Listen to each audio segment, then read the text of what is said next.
The sky burned crimson over Geneva on the morning humanity's place in the universe changed forever. Commissioner Helena Vance stood at the panoramic window of the United Nations Crisis Center, her coffee growing cold in her hands as she watched the impossible unfold. The massive vessel had appeared without warning, no approach trajectory, no gradual revelation through telescope lenses, no years of preparation for first contact. One moment the sky held nothing but clouds and distant stars, and the next, something ancient and terrible hung above the Alps like a wound in reality itself.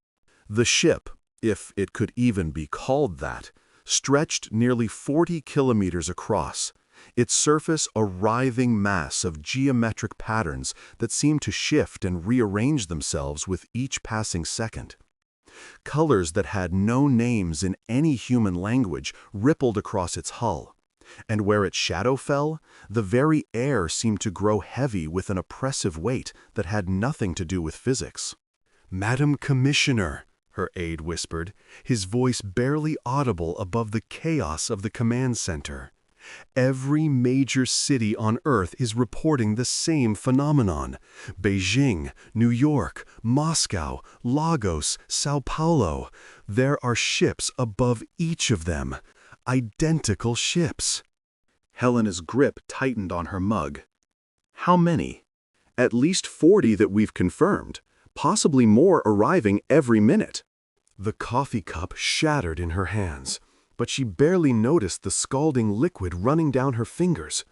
40 ships, each one larger than anything humanity had ever built, hovering in silent judgment over the cradles of human civilization. The first transmission came exactly 1 hour after their arrival, broadcast simultaneously across every frequency, every screen, every speaker on the planet. It bypassed encryption, overwhelmed signal jammers, and inserted itself into the consciousness of 8 billion souls with the casual indifference of a god addressing insects. The being that appeared on every screen was not remotely humanoid. It possessed a form that seemed to exist in more dimensions than human eyes were designed to perceive. A towering mass of crystalline structures interwoven with something that might have been flesh, might have been metal, might have been pure thought given physical form. Eyes, hundreds of them, arranged in patterns that suggested fractals extending into infinity, regarded humanity with an expression that transcended contempt. Species designation: human. Galactic classification: primitive. Threat assessment: negligible. The voice didn't emerge from speakers or eardrums. It simply existed, resonating in the bones, the blood, the deepest recesses of every human mind. "We are the sovereignty of the eternal dominion. Our reach spans 17 galactic clusters. Our history predates the formation of your star. We have unmade civilizations whose light has not yet reached your world. We have harvested the cores of dying universes for fuel. We have witnessed the birth and death of gods." Helena watched as her staff, hardened diplomats, military veterans, scientists who had spent their lives preparing for this very scenario, trembled like children before a thunderstorm. "Your species has been observed for 3 of your centuries. You have been judged. You have been measured. You have been found." A pause that lasted an eternity. "Acceptable for integration into our collection." The crystalline entity shifted, and something that might have been amusement flickered through its countless eyes. "You will kneel. You will surrender your world, your resources, your population to our sovereignty. Your greatest minds will be harvested for study. Your genetic legacy will be cataloged and preserved. Your art, your music, your mathematics, all will be absorbed into our eternal archive. New images flooded every screen, worlds reduced to cinders, species preserved only as genetic samples in crystalline prisons, civilizations that had stretched across hundreds of star systems reduced to footnotes in an alien database. This is not a negotiation. This is not an offer. This is the proclamation of your fate. The sovereignty has spoken. The transmission ended, leaving behind a silence more profound than any humanity had ever known. The emergency session of the United Nations Security Council convened 4 hours after first contact, though convened was perhaps too orderly a word for what transpired.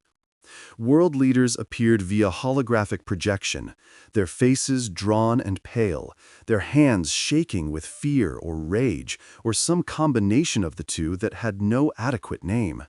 Secretary General Ahmed Okonjo stood at the central podium, his voice steady despite the tremor in his hands. We have 12 hours to respond. Our analysts believe this is their standard protocol, a demonstration of power followed by a brief window for capitulation before consequences. Consequences, the Russian president repeated, his weathered face carved from granite. They showed us what happened to species that resisted. Worlds burned from orbit, populations harvested like wheat. Is that what you're proposing we invite? I'm proposing we discuss our options, Ahmed replied carefully. What options? The Chinese premier's hologram flickered with barely suppressed fury. You saw the size of those vessels. You saw what they're capable of. Our entire nuclear arsenal wouldn't scratch the paint on one of those ships. Then perhaps paint scratching isn't the goal. The voice came from the American Secretary of Defense, a woman named Margaret Chen, who had spent 30 years in the Pentagon and another 10 in the private sector, developing weapon systems that made nuclear warheads look like firecrackers. Perhaps we need to consider a different kind of response entirely. Surrender? Someone shouted from the assembled delegates. No. Margaret's eyes were cold, hard, and burning with something that made several of the world leaders take involuntary steps backward. I'm suggesting we show them something they've never seen before. Something no civilization in 17 galactic clusters has ever shown them. Ahmed raised an eyebrow. And what would that be, Madam Secretary? Margaret smiled, and it was the smile of a species that had clawed its way up from the mud through countless extinctions, ice ages, and self-inflicted apocalypses. Defiance. The chamber erupted in chaos. In the end, they voted. Democracy, that strange and wonderful invention that had survived everything from tyranny to tribalism, asserted itself even in humanity's darkest hour. The resolution was simple. Earth would not kneel. The decision was not unanimous. No decision of 8 billion souls ever could be. But it was overwhelming.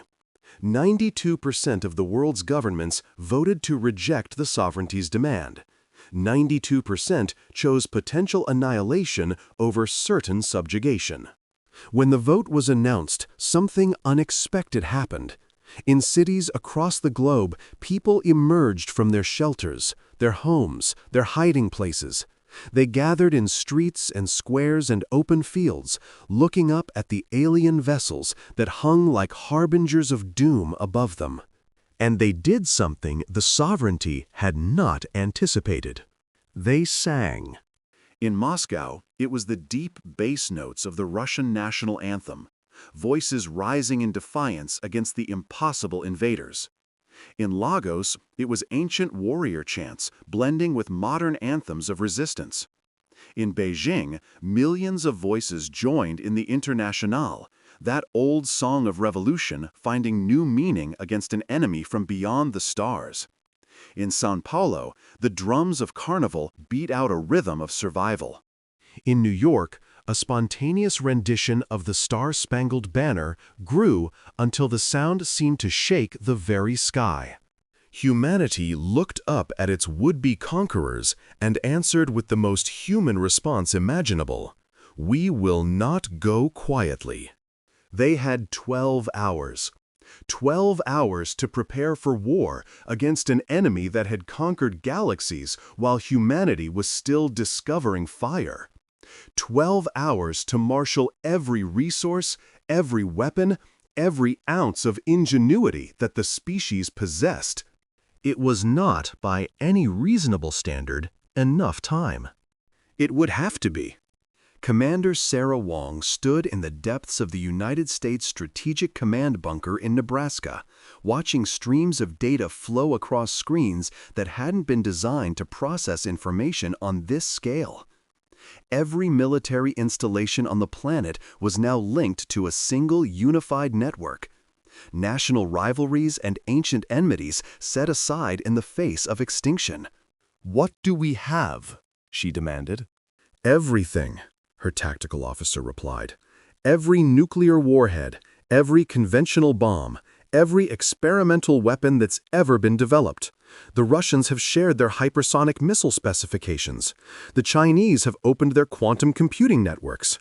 The Europeans have provided complete access to their orbital defense platforms. Everyone's brought everything to the table." Sarah nodded slowly. "And it's not enough." "No, ma'am. Not even close." She turned to face her team, the best military minds humanity had ever produced, drawn from a dozen nations and 100 different specialties. "Then we need to think differently. These creatures have conquered species that had access to technologies we can barely imagine. They've defeated every form of conventional resistance across 17 galactic clusters. What could we possibly do that they haven't seen before?" A young lieutenant at the back of the room cleared his throat nervously. "Ma'am, permission to speak freely?" Granted. "Well, we've been approaching this as a military problem. Finding the right weapons, the right tactics, the right strategy. But what if that's exactly what they expect? What if every civilization they've conquered thought the same way?" Sarah raised an eyebrow. "Go on." "The transmission said they've been observing us for 3 centuries. They've watched our wars, our revolutions, our technological development. They know our military capabilities better than we do. But," he hesitated, "they called us primitive. They dismissed us as a negligible threat. That suggests they see us the way we might see, I don't know, ants." "Your point?" "What if we don't fight like a military? What if we fight like ants?" The room fell silent as the implications sank in. 12,000 feet beneath the surface of the Pacific Ocean, the USS Connecticut executed a perfect silent dive into the Mariana Trench.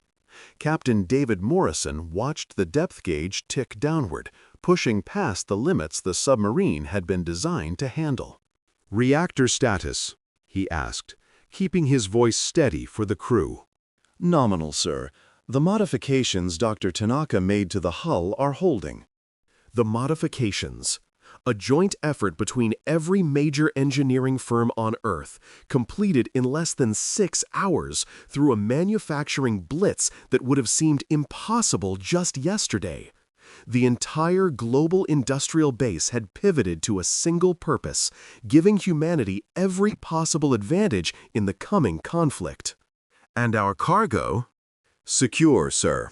All 47 warheads are stable." Morrison nodded.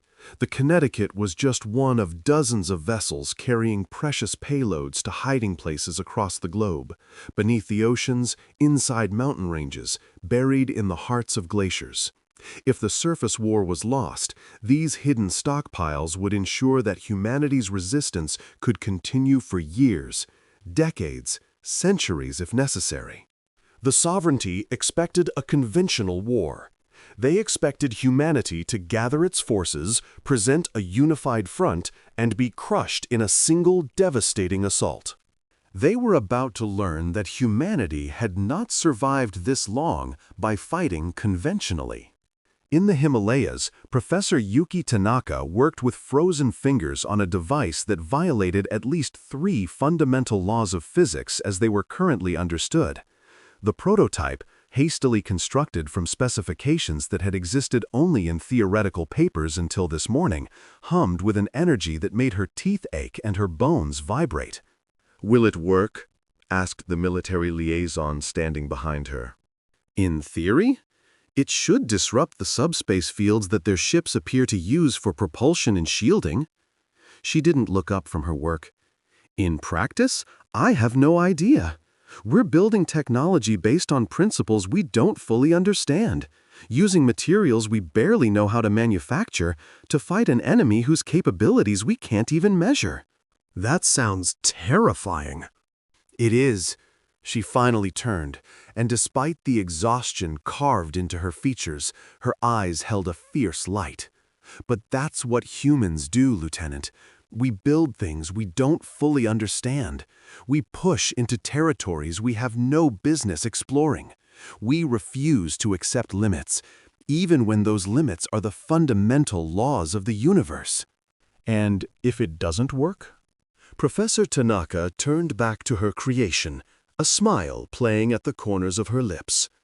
"Then we'll learn something, and we'll try again, and again, and again, until we either succeed or there's no one left to try."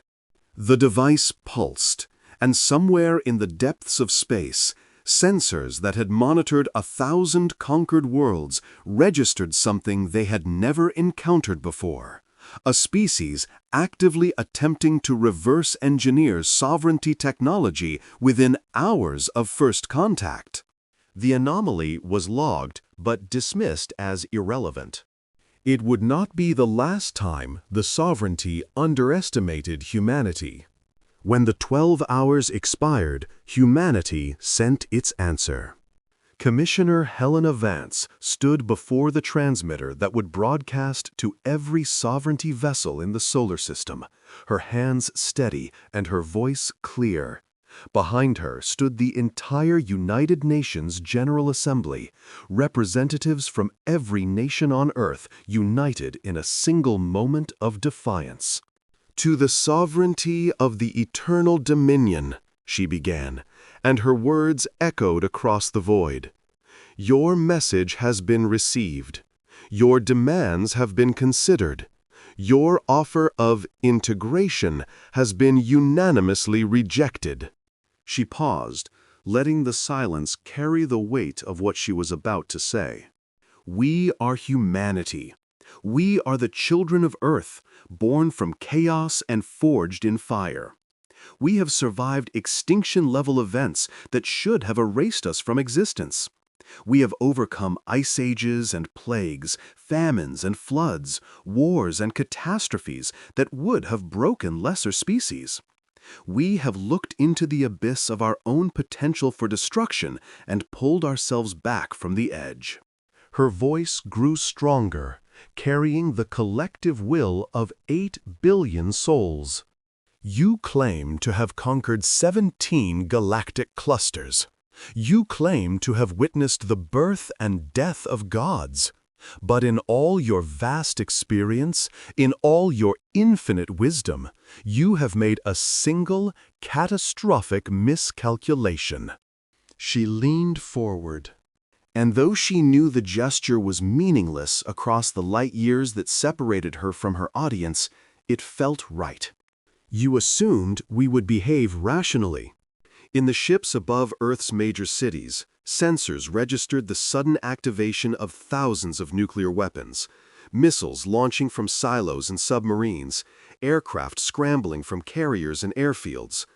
The sovereignty tactical systems immediately began calculating intercept solutions, dismissing the primitive projectiles as insignificant threats.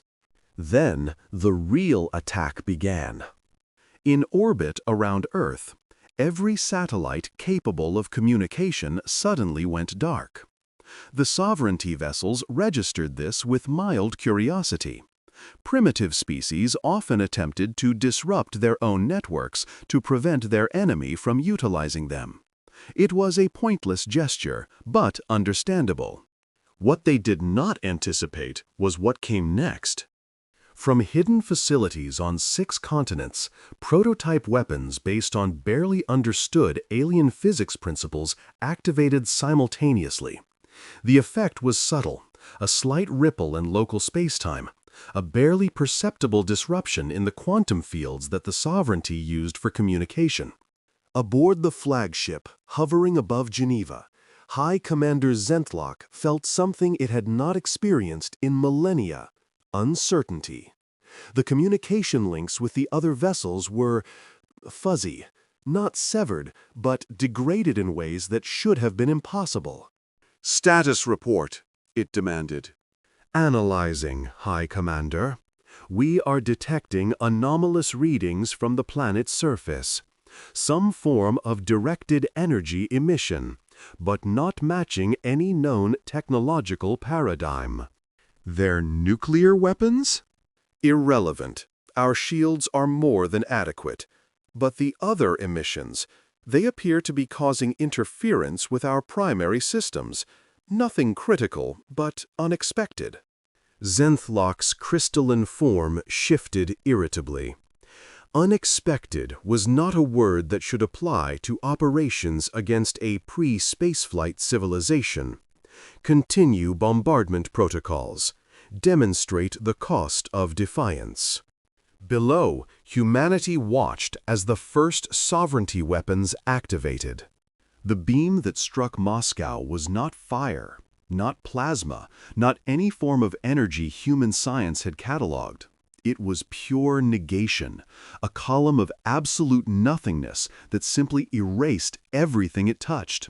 Buildings, vehicles, people, the very air itself, all ceased to exist within a radius of 3 kilometers.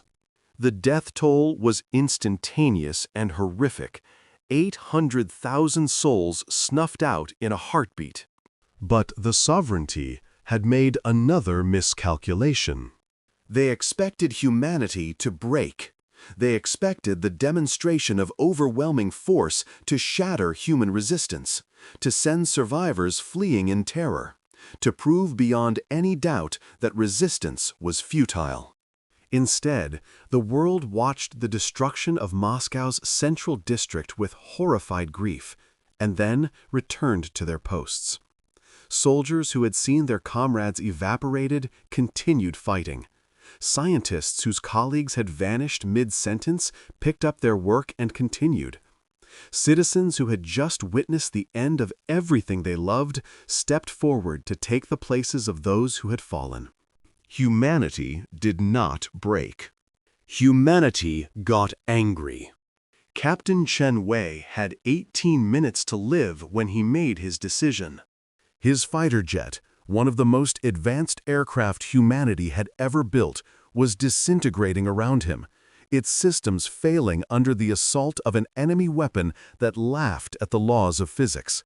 Below him, the city of Shanghai burned, and above him, a sovereignty harvesting ship was descending to collect specimens for their genetic archive. "Control, this is Dragon 7, he transmitted, his voice calm despite the chaos. "I'm going in." "Dragon 7, negative. Your aircraft cannot." "I know what it can't do." He armed the experimental payload his aircraft carried, another of Dr. Tanaka's physics-defying creations. Let's find out what it can. He pushed the throttle to maximum and aimed his wounded bird directly at the harvesting ship's drive core. The sovereignty vessels had shields that could withstand the full fury of a supernova. They had defensive systems refined over billions of years of warfare. They had encountered every weapon, every tactic, every strategy that intelligent life could devise. They had never encountered a pilot who was willing to fly a questionable prototype device directly into their engines while his aircraft burned around him. The explosion was not large by cosmic standards, barely a few hundred meters in diameter. But it occurred in exactly the wrong place at exactly the wrong time. And the strange energies released by Dr. Tanaka's device interacted with the harvesting ship's drive core in ways that no one, human or alien, had predicted. The harvesting ship didn't explode. It simply stopped. Every system, every process, every function ceased simultaneously. The massive vessel hung frozen in the sky for one eternal moment, then began falling toward the East China Sea. It was the first sovereignty vessel to be destroyed by a primitive species in over 100,000 years. High Commander Zenthlock stared at the tactical display in disbelief. One of its vessels, a warship that had participated in the subjugation of 17 inhabited worlds, was gone. Destroyed by a single primitive fighter aircraft carrying a weapon that should not have been possible. Analysis, it demanded. What happened? Unknown, High Commander. The weapon's energy signature does not match any known technology. It appears to have disrupted the fundamental coherence of our drive systems. That is impossible. Our drive systems are protected by quantum-locked shielding. No external force should be able to affect them. The evidence suggests otherwise, High Commander. Zenthlock's form rippled with colors that signified rage, mixed with something dangerously close to concern. The subjugation of Earth should have been a routine operation, a minor notation in the vast archives of the Eternal Dominion. Instead, it was becoming something unprecedented. Deploy the harvesting protocol fully. I want every major population center subjected to species extraction. If they refuse to surrender themselves willingly, we will take them by force. Acknowledged, High Commander. However, I must report additional anomalies. Explain. Our communication systems continue to experience degradation. Additionally, we are detecting energy signatures from multiple locations on the planet's surface that do not match our predictive models. The primitives appear to be developing new technologies in real time. That is also impossible. Technological development requires infrastructure, research facilities, manufacturing capabilities. We destroyed their primary industrial centers in the opening bombardment. And yet, High Commander, they continue to innovate. In a bunker beneath the Swiss Alps, Professor Tanaka was no longer working alone.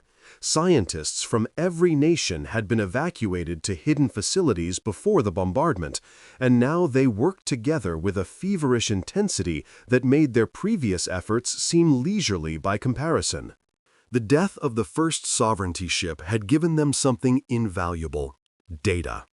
Sensors around the world had recorded every aspect of its destruction, and now humanity's greatest minds were picking apart the information, looking for weaknesses, looking for patterns, looking for anything that could be exploited. The drive disruption worked, Tanaka announced, her voice hoarse from 20 hours of continuous work. But it required a delivery method that wasn't survivable. We need a way to generate the same effect at a distance. The energy requirements would be astronomical, her German colleague objected. We'd need to harness the output of a nuclear reactor to generate a single pulse. Then we harness nuclear reactors. Tanaka's eyes were bloodshot but fierce. We build mobile platforms. We integrate them into our remaining military assets. We give every ship, every aircraft, every ground vehicle the ability to project the disruption field. That would take months. We don't have months. We don't have months for conventional development, no, but we're not doing this conventionally. She pulled up a schematic on her display. I've been in contact with manufacturing facilities on every continent. They're already retooling. With the Global Resource Allocation Authority the UN granted, we can have the first production models ready in— She checked her calculations. 72 hours. That's impossible. So is building an interstellar empire that spans 17 galactic clusters. So is erasing a city from existence with a beam of nothingness. So is harvesting the cores of dying universes for fuel. Tanaka smiled grimly. Impossible is just a word, Doctor, and right now we don't have time for words. 72 hours later, humanity unveiled its response. The sovereignty had continued its assault during that time, believing it was merely allowing the primitives to exhaust themselves in futile resistance. More cities had been struck. More millions had died. The harvesting ships had collected their specimens, filling crystalline containment units with human genetic material. But for every person the sovereignty killed or captured, it seemed two more rose to take their place. Resistance fighters emerged from rubble that should have been lethal. Underground factories produced weapons from materials that should have been inaccessible. Civilians organized themselves into support networks that kept the fighting forces supplied and mobile. The sovereignty had conquered species that surrendered at the first show of force. They had broken civilizations that valued self-preservation above all else. They had harvested worlds whose populations saw death as preferable to continued suffering. They had never encountered a species that responded to catastrophic losses by becoming more determined. The counterattack began at dawn over what remained of Tokyo. 3,000 aircraft rose from hidden airstrips, from carrier groups that had dispersed across the Pacific, from improvised runways carved into farmland and forests. Each one carried one of Dr. Tanaka's devices, smaller than the original prototype, less powerful, but produced in quantities that the sovereignty's models had deemed impossible. The harvesting ships moved to intercept, confident in their overwhelming technological superiority. The first wave of human aircraft never reached them. Sovereignty interceptors, automated drones that operated at speeds no organic pilot could match, tore through the formation with casual efficiency. Hundreds of aircraft became fireballs, their pilots dying without ever seeing what killed them. But the attack had served its purpose. While the sovereignty focused on the obvious threat, a second wave approached from a different vector entirely. These weren't military aircraft. They were civilian planes, commercial jets, private planes, crop dusters, anything that could get into the air, each carrying a payload of desperate volunteers and hastily constructed weapons. The sovereignty tactical systems had been programmed to identify military threats. They registered civilian aircraft as irrelevant, not worth the expenditure of interceptor drones. By the time the error was recognized, the civilian fleet was already among the harvesting ships. The explosions that followed weren't large enough to destroy the sovereignty vessels, but they didn't need to be. Dr. Tanaka's devices disrupted the harvesting ship's systems at a critical moment, causing a cascade failure that sent 3 of them spiraling into Tokyo Bay. For the first time since arriving at Earth, the sovereignty tasted something they had forgotten existed: defeat. High Commander Zenthlock watched the tactical display update with each new loss, its crystalline form pulsing with colors that had no translation in any human language, but unmistakably conveyed distress. "This is not possible," it repeated for the 100th time. "They are primitives. They have no access to advanced technology. They should not be capable of adapting this quickly." "High Commander, I must report that our losses have now exceeded projected maximum resistance by a factor of 12. Additionally, the primitives appear to be learning our tactics and developing countermeasures faster than our models can account for." "Then update the models," I have, High Commander. The updated models suggest that we have fundamentally misunderstood this species. Their behavior does not match any pattern in our archives of conquered civilizations. Zenthlock's countless eyes focused on its subordinate with an intensity that had made stronger beings quail. Explain. Our standard conquest protocols assume that intelligent species follow rational self-interest. When faced with overwhelming force, they surrender to preserve their existence. When resistance becomes futile, they accept subjugation as preferable to extinction. But humans. The tactical officer paused, struggling to articulate something that defied its entire understanding of galactic civilization. Humans appear to prioritize something else, something we have no model for. What could possibly be more important than survival? I believe they call it freedom, High Commander, and they appear willing to die rather than live without it.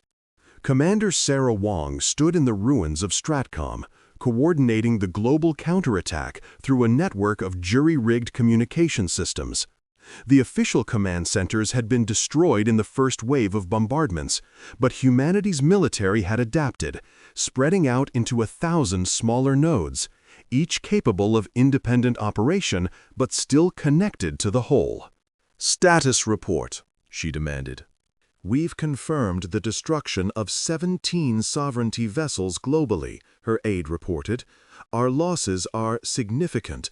Approximately 40% of our air forces have been eliminated. Ground casualties are in the tens of millions, but we're holding." "And the enemy?" "Their bombardment has slowed. They appear to be pulling back from the more heavily defended population centers and focusing on isolated targets." Sarah allowed herself a grim smile. "They're learning. Good. That means they're paying attention." "Ma'am, I don't understand. We're still badly outgunned. Even with Dr. Tanaka's weapons, we can't match their firepower." "We don't need to match their firepower, Lieutenant. We need to make this conquest more expensive than they're willing to pay." She pulled up a global map, showing the distribution of human resistance cells and the positions of sovereignty vessels. "Look at their deployment pattern. They're concentrating on areas of low resistance, avoiding the places where we've proven we can hurt them. That's defensive behavior." "That's the behavior of an enemy who's no longer confident in their victory." "But they still have overwhelming superiority. If they committed their full force, then they'd have to accept serious losses, and judging by their behavior, they're not used to losses. They've spent so long conquering species that couldn't fight back that they've forgotten how to deal with one that can." The first peace overture came 36 hours later. It was not an offer of terms or a request for negotiation. It was a demand for explanation, a query from High Commander Zenthlock itself, broadcast across all frequencies with obvious bewilderment. "You have lost 80 million of your population. Your industrial centers are in ruins. Your military forces have been decimated. Why do you continue to resist?" Helena Vance, now broadcasting from a bunker in the Australian outback, responded with a smile that was broadcast to every human still alive on the planet. "Because we're human, and humans don't kneel." "This is irrational. Your resistance cannot succeed. Your technology, even augmented by the anomalous devices you have developed, cannot match our capabilities. Continued defiance will result in the extinction of your species. Then we'll go extinct on our feet, not on our knees." There was a long pause before the sovereignty responded. "We have conquered 17 galactic clusters. We have subjugated millions of species. We have harvested civilizations whose technology made yours look like the fire starting of primitives. No one has ever." No one has ever refused you? Helena leaned forward. Then let me tell you something about humans, High Commander. We've been refusing things we don't like since before we came down from the trees. Bigger predators, harsher climates, diseases, famines, tyrants, gods. It doesn't matter what threatens us. We refuse to accept it. We fight, we struggle, we sacrifice, and we endure. And if we die in the process, we make damn sure our deaths mean something. Meaning is irrelevant. Only survival matters. No. Helena's voice hardened. Only survival matters to you. To us, meaning is everything. We'd rather die free than live as slaves. We'd rather lose everything than surrender who we are. And we will never, never stop fighting, not until the last human being draws their last breath. She stood, and though she knew the gesture was purely symbolic, it carried the weight of everything humanity had ever accomplished. You wanted us to kneel. Here is our answer. We stand. The war continued for 97 days. During that time, humanity paid a price that would have broken any species the sovereignty had previously encountered.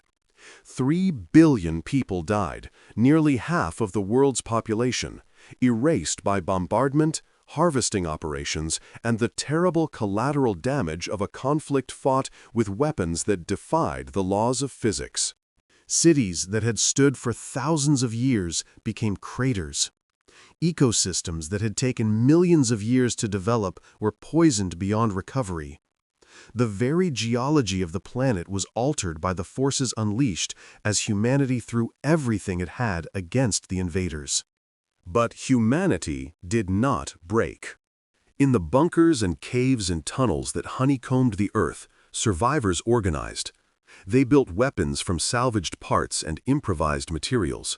They developed new tactics based on hard-won experience against an enemy they were slowly learning to understand. They shared knowledge and resources across what remained of the global network, ensuring that every lesson learned cost as little as possible. And they found something unexpected in the ruins of their civilization: unity. The old divisions, national, ethnic, religious, political, seemed absurd in the face of an enemy that saw all humans as equally primitive, equally worthy of subjugation. Russian soldiers fought alongside American ones. Chinese scientists collaborated with European colleagues. African resistance cells shared intelligence with Asian commandos. Humanity, faced with extinction, discovered that it was a single species after all. Dr. Tanaka's final breakthrough came on day 83. She had been working for nearly 3 months straight, surviving on stimulants and sheer determination. Her team had been reduced from thousands to hundreds to dozens, casualties of the ongoing war and the brutal demands of the work itself. But she had not stopped, had not rested, had not allowed herself to consider the possibility of failure. The device she completed was beautiful in its simplicity, a sphere of interlocking components that channeled energies humanity was only beginning to understand. When activated, it would generate a field that the sovereignty could not ignore. "What does it do?" asked the military commander who had been assigned to protect her facility. "It talks to them," Tanaka replied, her voice barely audible from exhaustion. "Not with words, with physics. It tells their ships that the rules have changed, that the universe doesn't work the way they thought it did, that everything they've built their empire on is suddenly uncertain." "And this will stop them?" "No, nothing will stop them. But this."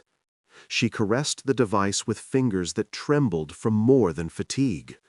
"This will make them afraid. For the first time in their eternal history, they will face something they don't understand, and fear is something they have forgotten." The device was activated 2 days later from the ruins of what had once been the Large Hadron Collider. The effect was visible from space, a ripple in reality itself, spreading outward from Earth at the speed of light, carrying a message that every sovereignty vessel could read in the fundamental forces of the universe. You are not alone. You are not supreme, and you can be beaten.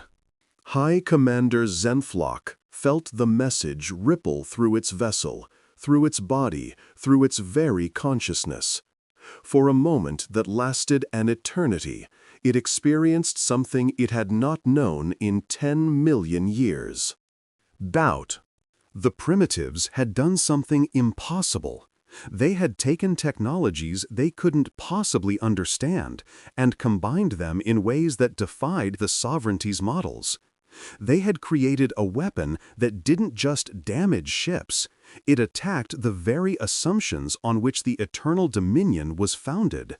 High Commander? Its subordinate's voice was hesitant. We are receiving queries from the home fleet. They are concerned by the readings from this system. They should be concerned.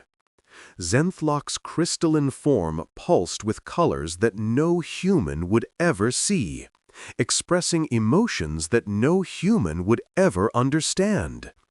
We came here expecting to harvest a primitive species. Instead, we have discovered something far more dangerous. Shall I order the fleet to continue bombardment? With full deployment of our remaining forces, we could still. No. The word fell like a stone into still water. No, I think. I think we have done enough here. High Commander? These creatures are not what we believed.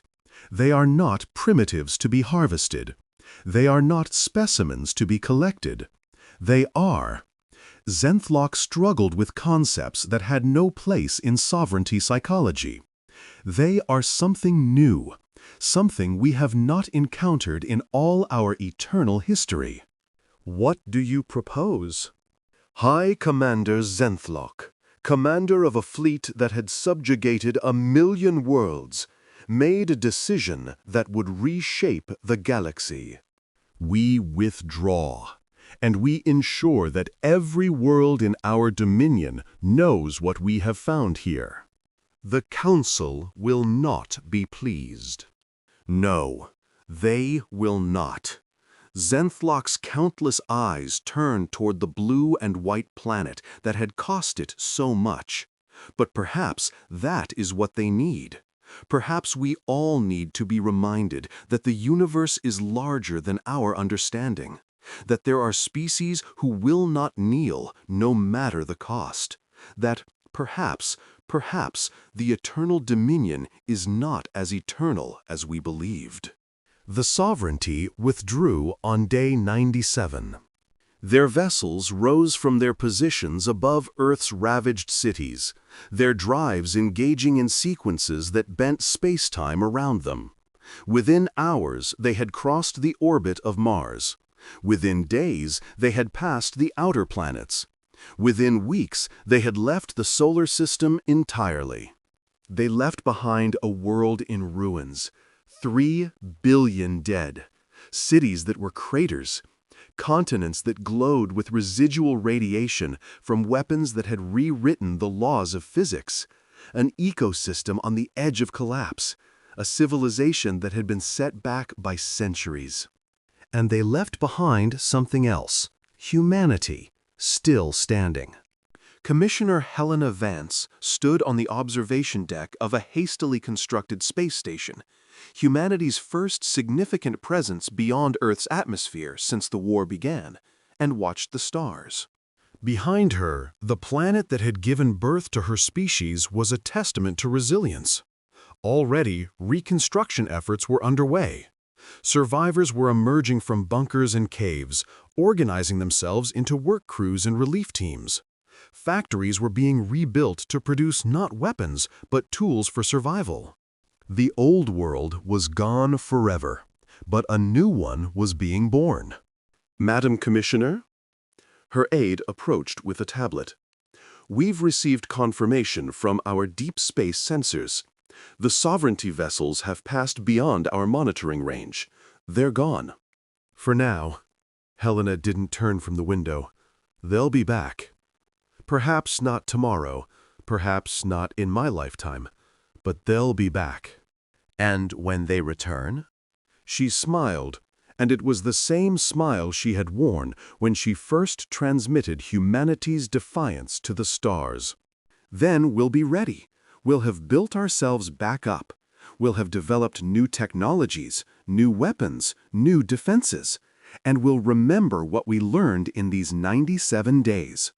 What did we learn, Madam Commissioner? Helena finally turned to face her aide, her eyes bright with something that transcended mere hope. We learned that we are capable of anything, that when we stop fighting each other and start fighting together, there is nothing we cannot overcome, that the same species that nearly destroyed itself through division and short-sightedness can become something greater when faced with a common threat. She gestured toward the window, toward the stars that had once seemed so impossibly far away. We learned that humanity's place in the universe isn't determined by our technology or our resources or our military strength. It's determined by our will, by our refusal to accept limits, by our stubborn, irrational, glorious determination to be free. In the years that followed, humanity rebuilt, not just cities and infrastructure, but themselves. The old nations remained, but their boundaries seemed less important now. The old rivalries persisted, but they were tempered by the shared memory of a war fought together against an enemy from beyond the stars.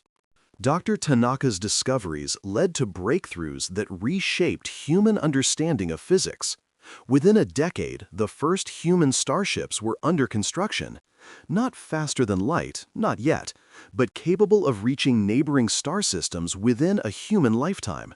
The universe that had once seemed infinite was slowly becoming accessible. And humanity's message traveled with them. On every world they touched, in every system they explored, they left behind the same transmission that Helena Vance had broadcast during humanity's darkest hour. We are humanity. We are the children of Earth. We do not kneel. The sovereignty received reports of humanity's expansion with something approaching dismay. The primitives who had refused to submit were now spreading beyond their homeworld, carrying their weapons and their technology and their infuriating defiance to new star systems. They were making contact with other species, some that had been subjugated by the Dominion, others that had been overlooked as too insignificant to bother with, and spreading a dangerous idea. Resistance was possible. This cannot be permitted, the Council of the Eternal Dominion declared. Their influence threatens the stability of our entire empire. We must return to Earth and complete what we started. But High Commander Zenthlock, who had witnessed humanity's determination firsthand, counseled caution. We underestimated them once. That error cost us vessels we have never lost before, casualties we have never suffered before. If we attack them again, we must be prepared for a war unlike any we have fought. You speak as if these primitives were a significant threat. I speak as one who has faced them in battle. Their technology is still inferior to ours. Their numbers are still a fraction of our population. But their spirit. Zenthlock's crystalline form pulsed with colors that expressed something dangerously close to respect. Their spirit is something we have no counter for. They are willing to sacrifice everything for their freedom. They are willing to die rather than submit. And every time we kill one of them, we create 10 more who are determined to avenge them. The Council deliberated for what, by sovereignty standards, was an eternity. In the end, they decided to wait, to observe, to let the humans expand while the Dominion gathered its strength for a confrontation that would, they were certain, eventually prove necessary. But secretly, some members of the Council wondered if High Commander Zenthlock was right. If perhaps, for the first time in their eternal history, the sovereignty had encountered something it could not conquer. Something that would not kneel. 50 years after the sovereignty's withdrawal, humanity established its first permanent colony outside the solar system. The world they called New Hope orbited a yellow star remarkably similar to Sol, its surface covered with forests and oceans that seemed almost Earth-like. The first colonists, volunteers who had chosen to spend decades in cryogenic sleep for the chance to walk on an alien world, emerged from their ships with tears streaming down their faces. They planted a flag bearing the symbol that had come to represent humanity's resistance, a human figure standing upright, arms raised toward the stars, surrounded by the words that Helena Vance had spoken in humanity's darkest hour. "We do not kneel." The colony grew slowly at first, then with increasing speed as new ships arrived from Earth. Within a generation, New Hope had become a thriving world in its own right, with cities and farms and factories that drew on both human tradition and the new technologies that had emerged from the war. And with New Hope came others: second chance, defiance, unity, persistence, worlds that bore names reflecting humanity's journey through fire and emerged stronger on the other side. On Earth, the process of recovery continued. The scars of the sovereignty's assault would never fully heal. There were regions that would remain uninhabitable for centuries, poisoned by weapons that had rewritten local physics in ways that made life impossible. There were species, human and otherwise, that had been driven to extinction, their genetic heritage preserved only in the databases that had survived the bombardment. But there was also renewal. In the decades since the war, humanity had developed technologies that would have seemed like magic to their pre-war ancestors. Fusion power was universal. Genetic engineering had eliminated most hereditary diseases. Artificial intelligence, carefully constrained by lessons learned from the sovereignty's automated weapons, had become a partner in human achievement rather than a threat to it. And in the great universities that had been rebuilt on the foundations of the old, scholars studied the sovereignty's technology with the same determination that had characterized the war effort.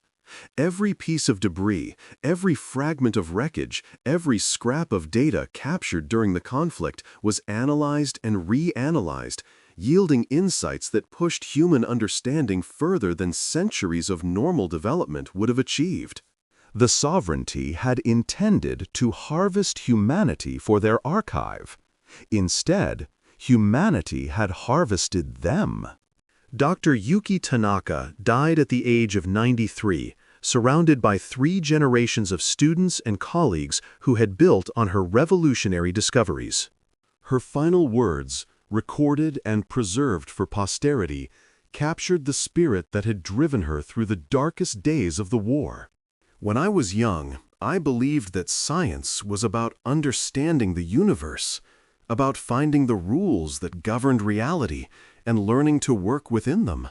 But the war taught me something different. She paused, her eyes, still bright despite her age, looking towards something beyond the hospital room where she lay. Science isn't about understanding limits. It's about transcending them. The universe is vast beyond comprehension, and we are small beyond insignificance. But within our smallness lies something that the universe itself cannot contain, the desire to be more than we are, the refusal to accept that anything is truly impossible.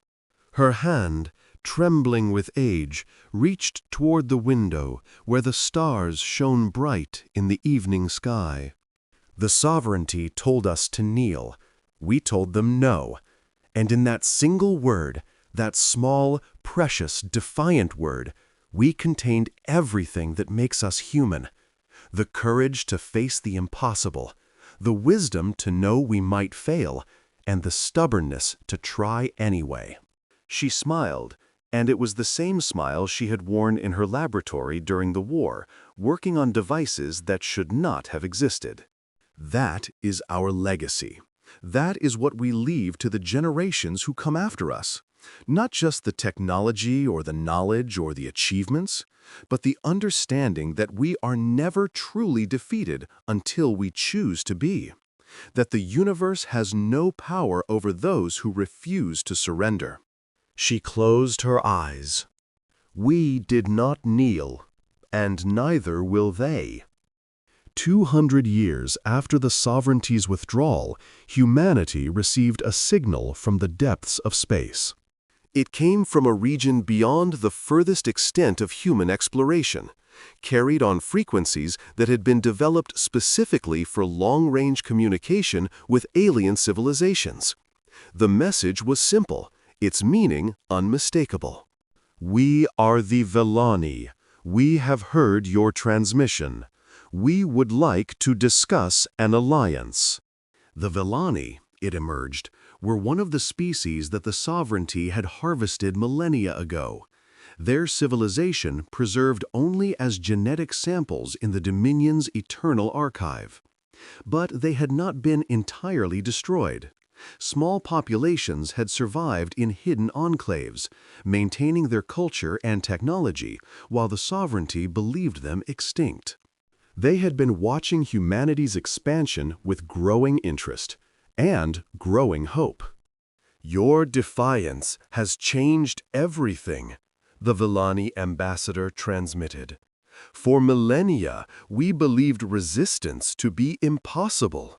The sovereignty was too vast, too ancient, too powerful.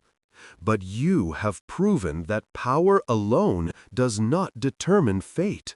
You have shown that the will to be free cannot be conquered, only suppressed. And now, we would like to stop suppressing it.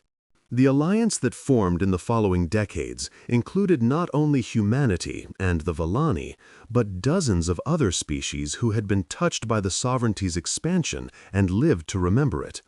Some were survivors of harvested worlds, like the Vellani. Others were species that had been overlooked as too weak to bother with. Still others were members of the Dominion itself, administrators and soldiers who had seen the reports from Earth and begun to question the foundations of their eternal empire. They gathered in a region of space that the sovereignty had designated as low priority, building fleets and sharing technology and preparing for a confrontation that everyone knew was inevitable.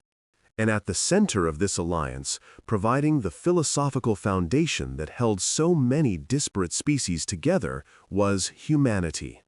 Not because humans were the strongest, or the most technologically advanced, or the most numerous. By all those measures, they remained one of the lesser powers in the alliance.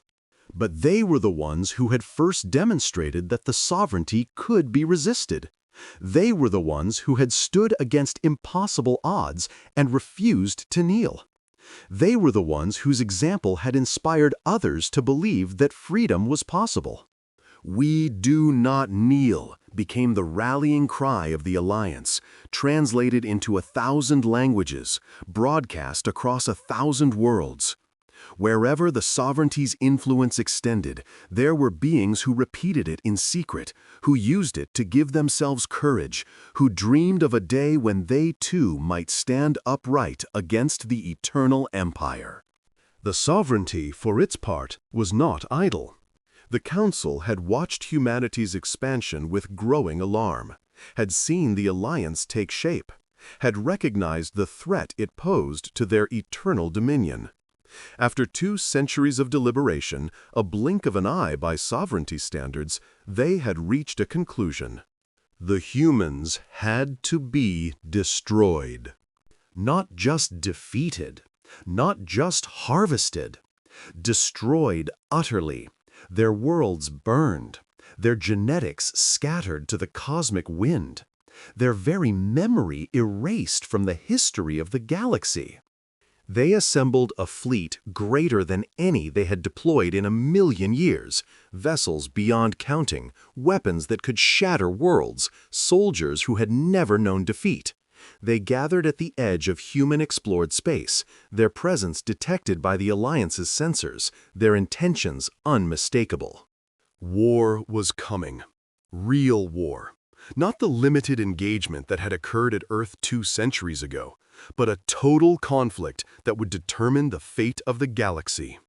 Admiral David Morrison, grandson of the submarine captain who had hidden nuclear warheads in the Mariana Trench during the First Contact War, stood on the bridge of the Alliance flagship and watched the enemy armada approach.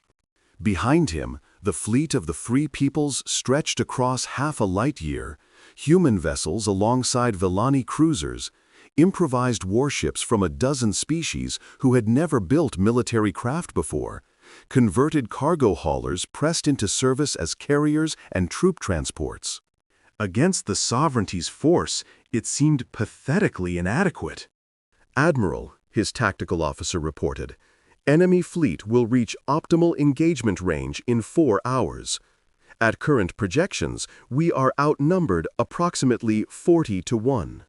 "I know." "Sir, at those odds." "I know the odds, Commander." Morrison turned from the window, and his face wore an expression that had been passed down through generations. The same expression his grandfather had worn in the depths of the Pacific. The same expression Helena Vance had worn before the cameras of a dying world. "We've always known the odds. That's never stopped us before."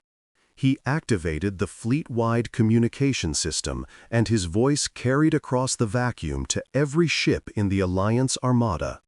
"This is Admiral Morrison to all vessels.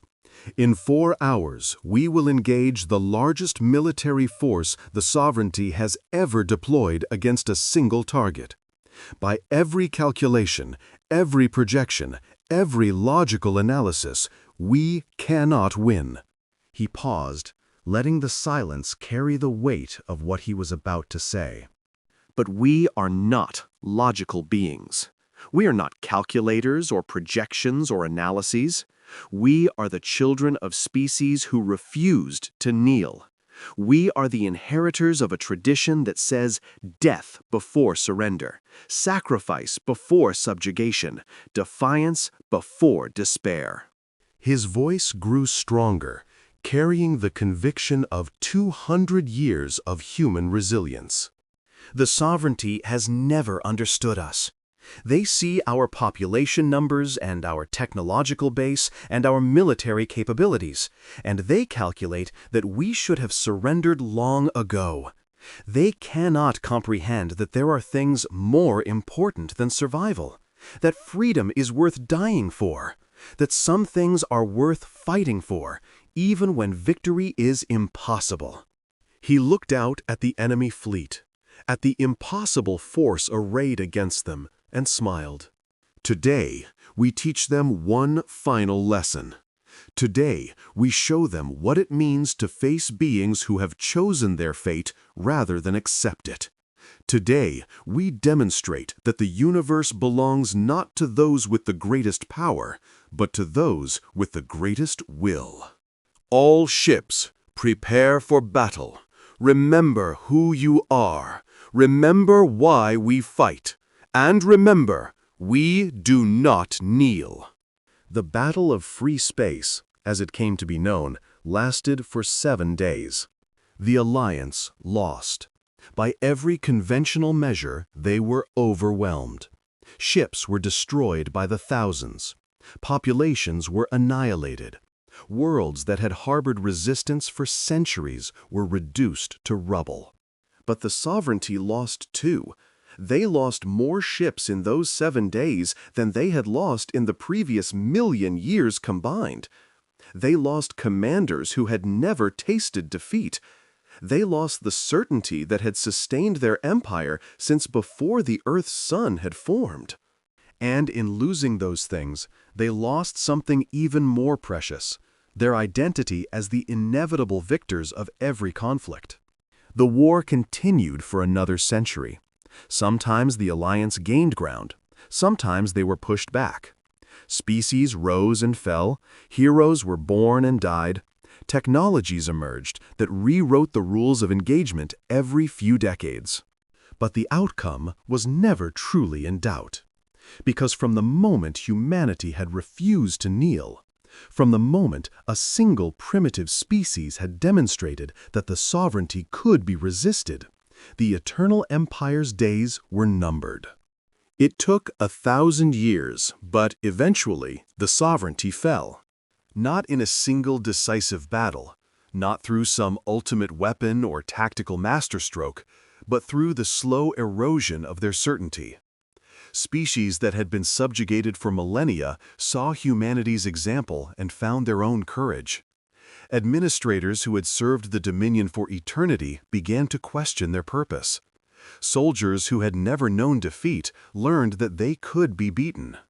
And through it all, echoing across the centuries, was the message that humanity had first transmitted from a dying Earth.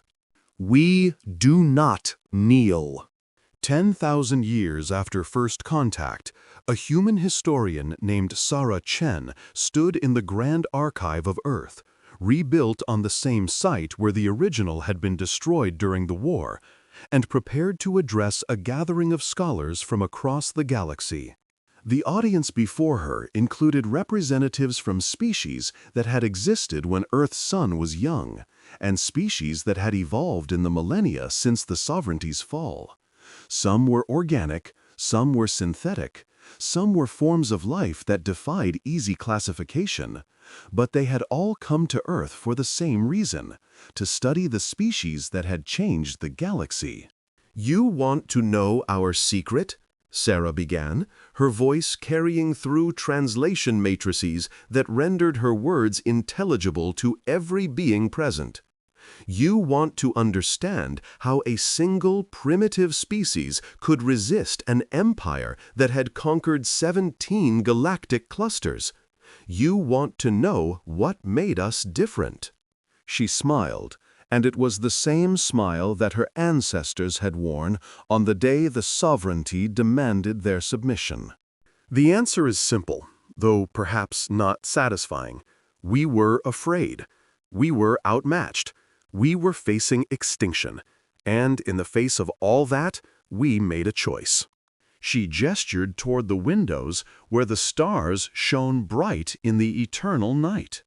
We chose to be free.